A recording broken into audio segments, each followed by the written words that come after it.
চলে এসেছি। আজকে রান্না করব মটর পনির। তো মটর পনির যেভাবে আমি রান্না করব সেই রান্নাটা আজকে একটু আলাদা হবে। তা আপনাদের দেখিয়ে দিই। আমি একদম মটর যেহেতু ছোট সাইজের, সে কারণে পনিরগুলোকে খুব বড় রাখিনি, আমি ছোট ছোট করে নিয়েছি। এখানে আমার 200 গ্রাম পনির আছে। তো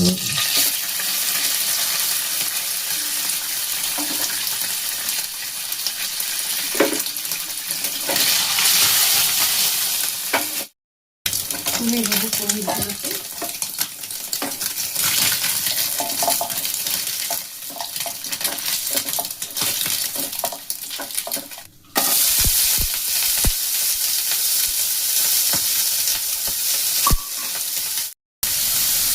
এখানে আমি মশলা দিয়েছি, 3 পিস পেঁয়াজ দিয়েছি মিডিয়াম সাইজের, দিয়েছি 4টে শুকনো লঙ্কা, আদা দিয়ে দিয়েছি, আর রসুন একটা পুরো বাদ দিয়েছি।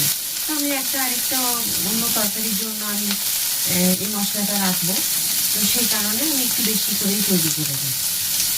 তো এটা ভালো করে তেল দিয়ে ভেজে নেবো আমি। এখানে আমি আজকে দেবো একটু 5 ফোড়ন,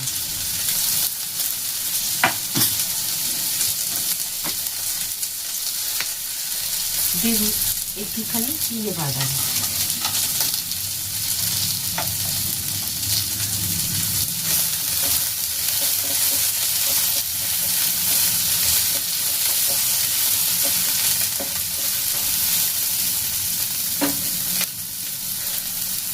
এখানে ধনে আর জিরে আমি দেবো না, দিয়েছি আপনারা দেখলেন একটু 5 ফোড়ন, বাদাম দিলাম।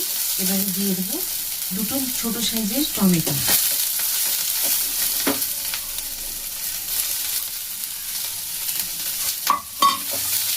খুব ভালো করে এটাকে আবার ভেজে দেবো।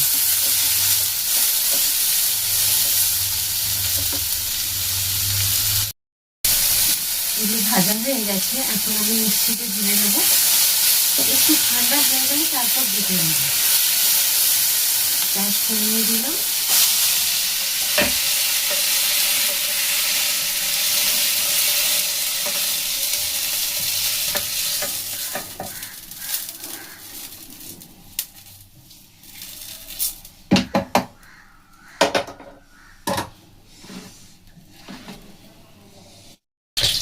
একটা শুকনো লঙ্কা মাঝখান দিয়ে ফাটিয়ে দেব, একটা তেজপাতা দিলাম, আর এখানে যে কেটে রেখেছি যে পেঁয়াজ, সেই পেঁয়াজটা নিয়েছি। একটু লঙ্কাটা ভাজা হয়ে যায়, না ভাজা হলে দেওয়া যাবে না। আমি এমনি ফোড়ন দেবো না, যেহেতু 5 ফোড়নটা ওখানে বেটে দিয়েছি, একটুখানি দুটো তরকারির জন্য স্বাদটা খুব ভালো হবে। দিয়ে দেবো পেঁয়াজগুলো।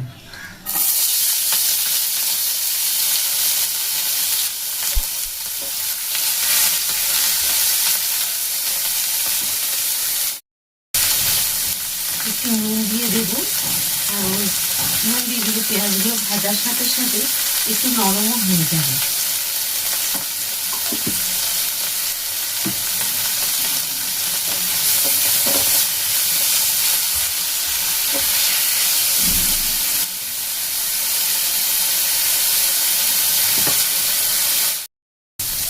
পেঁয়াজগুলো দেখুন ভাজা হয়ে গেছে। এখন আমি বেটে রাখা মশলা দিয়ে দেবো এখানে।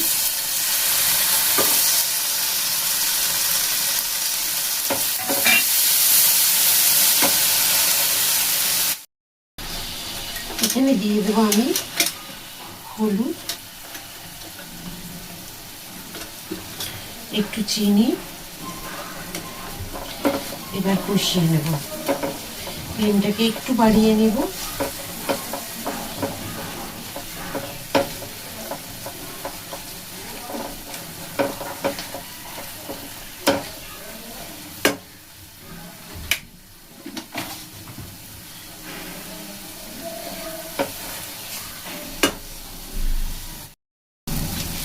মশলা দেখুন খুব সুন্দর ভাজা হয়ে গেছে, এর থেকে বেশি ভাজার দরকার নেই। আর এখানে যে আমি মটরগুলো সেদ্ধ করে রেখেছি দেখুন একটু, তো সেদ্ধ করার কি দেখাবো, যার জন্য দেখাইনি আপনাদেরকে, এখানে দিয়ে দিলাম।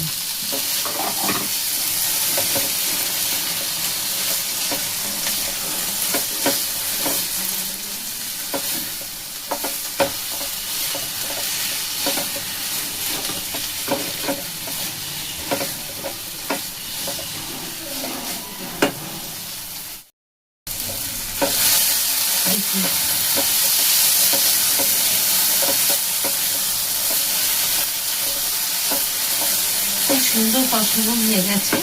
এখন দিয়ে দেবো পনিরগুলো। একটু নুন মিষ্টি দেখে নিতে হবে, দেখে নেওয়ার পরে তারপর আবার প্রয়োজন পড়লে একটু দিয়ে দিতে হবে।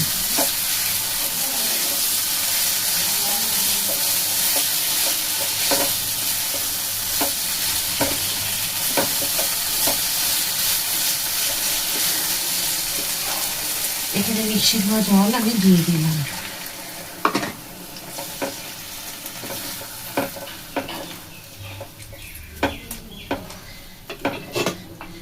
দিয়ে 2 মিনিটের জন্য একটু ঢাকা দিয়ে দিলাম।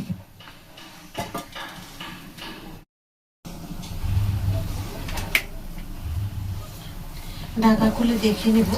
বাহ, কি সুন্দর গন্ধ বের, দেখুন কি সুন্দর হয়ে গেছে। একটু কসুরি মেথি দিয়ে দেব। গ্যাস বন্ধ করে দিলাম। দেখুন কি সুন্দর লাগছে দেখতে। দেব একটু বাটার।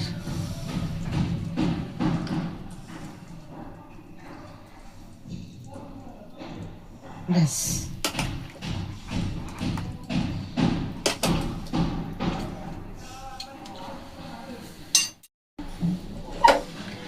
দেখুন কি সুন্দর হয়েছে। বাটারটা আস্তে ধীরে একদম গলে যাচ্ছে, ওর সাথে মিশে যাবে। আর মটর পনিরগুলো দেখতে খুব সুন্দর হয়েছে, আর গন্ধ পুরো রান্নাঘর মোমো করছে। খুব সুন্দর হয়েছে রান্নাটা, আর খুব সিম্পল সাধারণ রান্না। কাজু বাদাম না দিয়েও যে খুব সুন্দর রান্না করা যায় মটর পনির, সেটা আপনাদের কাছে নিয়ে আসলাম। আমি দেখিয়ে দিলাম যে চিনে বাদাম সামান্য দিয়েছি, আজকে 4 মগজ দিইনি। এই মটর পনিরে আমি কোনো ধনে গুঁড়ো, জিরে গুঁড়ো বা গোটাও দিইনি, কোনো রকম ফোড়ন দিইনি। শুধু 5 ফোড়ন, একটা শুকনো লঙ্কা, লবঙ্গ, এলাচ, দারচিনি কিচ্ছু দিইনি। একদম সিম্পল সাধারণ রান্না, একদম সহজে হয়ে যাবে, খুব তাড়াতাড়ি হবে। তো কেমন হয়েছে অবশ্যই কিন্তু কমেন্ট করতে ভুলবেন না। যদি ভালো লাগে, যেমন আমার সাথে থাকেন আপনারা সকলেই, ওইভাবে আমার সাথে থাকবেন। আবার একটা নতুন ভিডিওতে কিছু রান্না ভালো নিয়ে চলে আসবো আপনাদের সকলের কাছে। সবাই খুব ভালো থাকুন। রাধা রাধা।